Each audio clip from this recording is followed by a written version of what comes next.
Welcome guys in decent English classes app. तो बात अपनी डिटर्मिनर कंप्लीट हो गए थे और लास्ट की वीडियो में अपन एक टॉपिक स्टार्ट करके गए थे आर्टिकल। और आर्टिकल में स्टार्ट कर लिया अपन ने, द आर्टिकल के नियम स्टार्ट कर दिए। तो सभी विद्यार्थी जो भी इस वीडियो को देख रहे हैं, चैनल को ज़्यादा से ज़्यादा सब्सक्राइब, लाइक, कमेंट, शेयर करें और वीडियो को पूरी देखें। पूरा डिटेल में यहाँ पढ़ाया जा रहा है और पूरी डिटेल में ये चीज़ें चल रही हैं। तो ये सबसे पहला नियम एक पढ़ाया था, अब उसके बाद दूसरा नियम स्टार्ट होता है। अब दूसरा जो नियम है, ऑर्डिनल्स क्रमिक संख्याओं के पहले द आर्टिकल का यूज करते हैं। तो जितनी भी ऑर्डिनल्स होती हैं, जितनी भी क्रमिक संख्याएं होती हैं, उनके पहले कौन सा आर्टिकल आता है? द। अब ऑर्डिनल्स के पहले द आता है, first, second, third, fourth, fifth, six, seventh, eighth, इन सभी के पहले कौन सा आर्टिकल का यूज करते हैं? द। तो आपको ये याद रखना है, first, second, third, fourth, fifth, six, seventh, eighth, nine, tenth, 11, 12 जितनी भी आती हैं ऑर्डिनल्स, उनके सभी के पहले कौन से आर्टिकल का यूज करते हैं? द का। इसके बाद है सुपरलेटिव डिग्री के पहले द आर्टिकल आता है।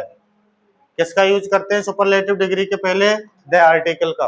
अब डिग्री की बात करें तो ये आपने पढ़ लिया है, डिग्री कितने प्रकार की होती हैं? तीन। पॉजिटिव डिग्री, कंपैरेटिव डिग्री और सुपरलेटिव डिग्री। तो जो सुपरलेटिव डिग्री होती है, उस सुपरलेटिव डिग्री के पहले कौन से आर्टिकल का यूज करते हैं? द का। देख लो, best, finest, most beautiful, most intelligent और मोस्ट इंपॉर्टेंट। तो जो भी सुपरलेटिव डिग्री होगी, उस सुपरलेटिव डिग्री के पहले कौन सा आर्टिकल आएगा? The article. तो ये वो दूसरा नियम हो गया, ऑर्डिनल्स में द का यूज करते हैं।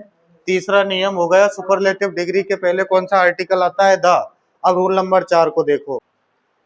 तो भाई वो नियम, दो तीन नियम अपने हो गए। पहला नियम करवा दिया, उसके बाद आज दूसरा नियम करवाया था, ऑर्डिनल्स में क्या आता है? द। उसके बाद रूल नंबर तीसरा करवा दिया, सुपरलेटिव डिग्री के पहले कौन सा आर्टिकल आता है? द। अब चौथा नंबर है, स्पोर्ट्स, कप्स तथा ट्रॉफीज के पहले भी कौन सा आर्टिकल आता है? द आर्टिकल आता है। तो Kapil Dev brought glory to India through world cup in 1983। तो वर्ल्ड कप क्या है? ट्रॉफी का नाम है, और ट्रॉफी के नाम के पहले कौन सा आर्टिकल आता है? द। रणजी ट्रॉफी क्या आ जाएगा? द। तो चाहे स्पोर्ट्स गेम हो, चाहे कप्स हो, चाहे ट्रॉफी हो, यानी कि इन सभी में क्या आता है? कौन सा आर्टिकल आता है? The article. अगला है वाद्य यंत्र, जो भी म्यूजिकल इंस्ट्रूमेंट होते हैं, उनके पहले भी कौन सा आर्टिकल का यूज किया जाता है? द आर्टिकल का। जितने भी म्यूजिकल इंस्ट्रूमेंट होते हैं, उनमें द आर्टिकल का यूज होता है। I use to play on the piano. और अगला है the piano that I said last Sunday is very expensive, और she purchased a piano last week. अब यहाँ तो दोनों में आर्टिकल दिया है और यहाँ क्या यूज किया है? ए। तो इसकी नोट है वो देख लो। लेकिन यदि वाद्य यंत्रों को वादन के अतिरिक्त काम में लिया जाता है, अगर वाद्य यंत्रों को वादन के अतिरिक्त किसी भी काम में लेते हैं, तो इनके पहले कौन सा आर्टिकल आता है? ए और एन। कहने का मतलब है, अगर म्यूजिक इंस्ट्रूमेंट से केवल और केवल म्यूजिक का काम किया जाता है, तब आर्टिकल द आता है। लेकिन अगर तुम उसको खरीदते हो, बेचते हो और किसी काम में यूज करते हो, तो उसके पहले द आर्टिकल ना आकर बल्कि ए एन आर्टिकल आते हैं। ये आपको ध्यान रखना है। और एक याद रखना, ए एन आर्टिकल के जो नियम चलेंगे ना, उनको अपन रोमन संख्याओं में लिखेंगे। तो ए एन का पहला नियम आया था रोमन संख्याओं में, और पहला नंबर रोमन संख्याओं का अपन ने डाल दिया है। तो ये भी उसी में आर्टिकल द में नियम है, उसमें a an, zero article, the article, सारे नियम चल रहे हैं। तो आपको इनको बिल्कुल ध्यान से देखते रहना है, बिल्कुल देखते चलना है।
देखियो ये आ गई क्या सेकंड लैंग्वेज ना आ रहा? सेकंड तो आ रहा है हमारा लैंग्वेज।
चालू क्या कर रहा है कि या वो चल रही है तो भाई 5 नियम वो हो गए। छठवां और 7वां नियम ये रहे। देखिए अब 6 नियम क्या कहता है, यदि कोई एडजेक्टिव पूरी जाति का बोध कराता है तो के पहले कौन सा आर्टिकल आता है? द। और ऐसी स्थिति में वर्ब जो आती है वो हमेशा कौन सी आती है? प्लूरल। इसमें क्या लिख रहा है? रिच, और यहाँ क्या लिख रहा है? पुअर। यहाँ क्या लिख रहा है? ओल्ड, और यहाँ क्या लिख रहा है? यंग। ये सारे सारे क्या है? एडजेक्टिव में चारों वर्ड। अगर रिच दिया हुआ है तो वर्ब प्लूरल आएगी। ओल्ड दिया हुआ है the old blank respected by the young, ये लिख रहा है। और इधर blank rich should help the poor. अगर रिच के पहले आर्टिकल द बिठा दिया जाए तो एक तो ये पूरी जाति का बोध कराता है, अर्थात the rich should help the poor, यानी कि जितने भी अमीर है ना, द रिच का मतलब, अब रिच का मतलब एक अमीर आदमी से नहीं है, अब एक मुकेश अंबानी से नहीं है। रिच का मतलब जितने भी अमीर हैं उन सारे अमीरों को किन की मदद करनी चाहिए? सारे गरीबों की। अगर एडजेक्टिव के पहले द आर्टिकल आता है तो पूरे समूह को शो करते हैं, तथा इसके साथ वर्ब कैसी आती है? प्लूरल। यहाँ पर क्या लिख लेना? Are. The old are respected by the young. अब ओल्ड भी एडजेक्टिव है, के पहले कौन सा आर्टिकल? द। यंग के पहले कौन सा आर्टिकल? द। अगर एडजेक्टिव के पहले द आर्टिकल आता है तो पूरी जाति का बोध कराता है, और इसके साथ वर्ब भी कैसी आती है? प्लूरल। तथा इसके पहले आर्टिकल कौन सा यूज करते हैं? द। अगला नियम है 7वां, जब कोई भाषा राष्ट्रीयता को दर्शाए तो उसके पहले द का यूज करते हैं। अगर भाषा किसको शो करती है? अगर भाषा राष्ट्रीयता को शो करती है तो कौन सा आर्टिकल आता है? द। तो चाइनीज के पहले क्या आ जाएगा? द, कि Chinese is a foreign language, नहीं आएगा। Blank English is our second language, Chinese are brave people. अब तुम्हें याद रह जाए तो ये याद रख लेना, किसी भी राष्ट्र के अगर बाद में वर्ब प्लूरल आती है अगर किसी भी भाषा के बाद में अगर वर्ब प्लूरल आती है तो वो राष्ट्रीयता को शो करता है, तथा उसके पहले द आर्टिकल आता है। तो यहाँ तो भाषा के पहले कौन सी वर्ब आ रही है? सिंगुलर। सिंगुलर आती है तो ये फिर किसको शो नहीं करता? राष्ट्रीयता को। ऐसे इंग्लिश के बाद में कौन सी वर्ब? सिंगुलर, तो भी ये क्या ये नहीं करता? राष्ट्रीयता को शो नहीं करता, भाषा को। तो फिर इसके पहले कौन सा आर्टिकल आएगा? Zero article. लेकिन चाइनीज भाषा के बाद किसका यूज हो रहा है? प्लूरल वर्ब का। तो किसका यूज करेंगे? द आर्टिकल का। भाषा के बाद प्लूरल वर्ब कौन सा? Article the. भाषा के बाद सिंगुलर वर्ब क्या आ जाएगा? Zero article. अगर ये भाषा को शो करते हैं तो के पहले कौन सा आर्टिकल आता है?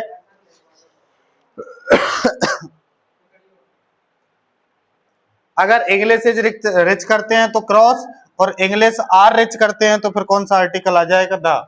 ये आपको याद रखना है। तो आज नियम हो गए अपने, कितने नियम हो गए? 7।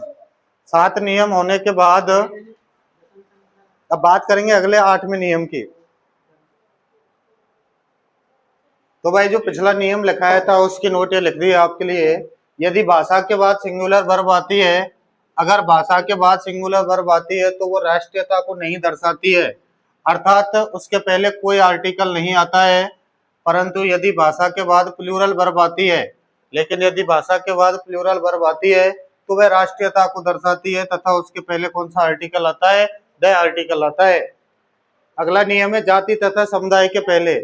अगर जाति तथा समुदाय के पहले, ये जाति है, जातियों के पहले, जातियों के बाद क्या दे रखा है? एस, तो क्या लगाएंगे? द। नियम ये रहा, जाति तथा समुदाय में यदि एस जोड़कर दिया जाता है तो ही द आता है, और यदि एस जोड़कर जाति समुदाय में नहीं दिया जाता है तो आर्टिकल द नहीं आता है। अगर याद रखना, किसी भी जात के अंत में, चाहे जाट हो, चाहे ब्राह्मण हो, चाहे गुर्जर हो, चाहे पंडित हो, कोई सी भी कास्ट हो, कोई सी भी जाति हो, अगर उसमें एस जोड़कर दिया जाता है तो कौन सा आर्टिकल यूज करना है? द। अगर एस जोड़कर नहीं दिया जाता है तो कोई आर्टिकल नहीं आएगा। तो आज अपने 8 नियम हो गए, 60-70 नियम है इसके, लगातार अभी क्लासेस आती रहेंगी। तो सभी विद्यार्थियों से अनुरोध है, चैनल को सब्सक्राइब, लाइक, कमेंट, शेयर करें, वीडियो को अधिक से अधिक देखें और दूसरे भाइयों को शेयर करें जिसके सिलेबस में आर्टिकल टॉपिक आता है उसके लिए। तो आज की वीडियो में इतना ही, अगली मुलाकात कल होगी। आज के लिए धन्यवाद, नमस्कार।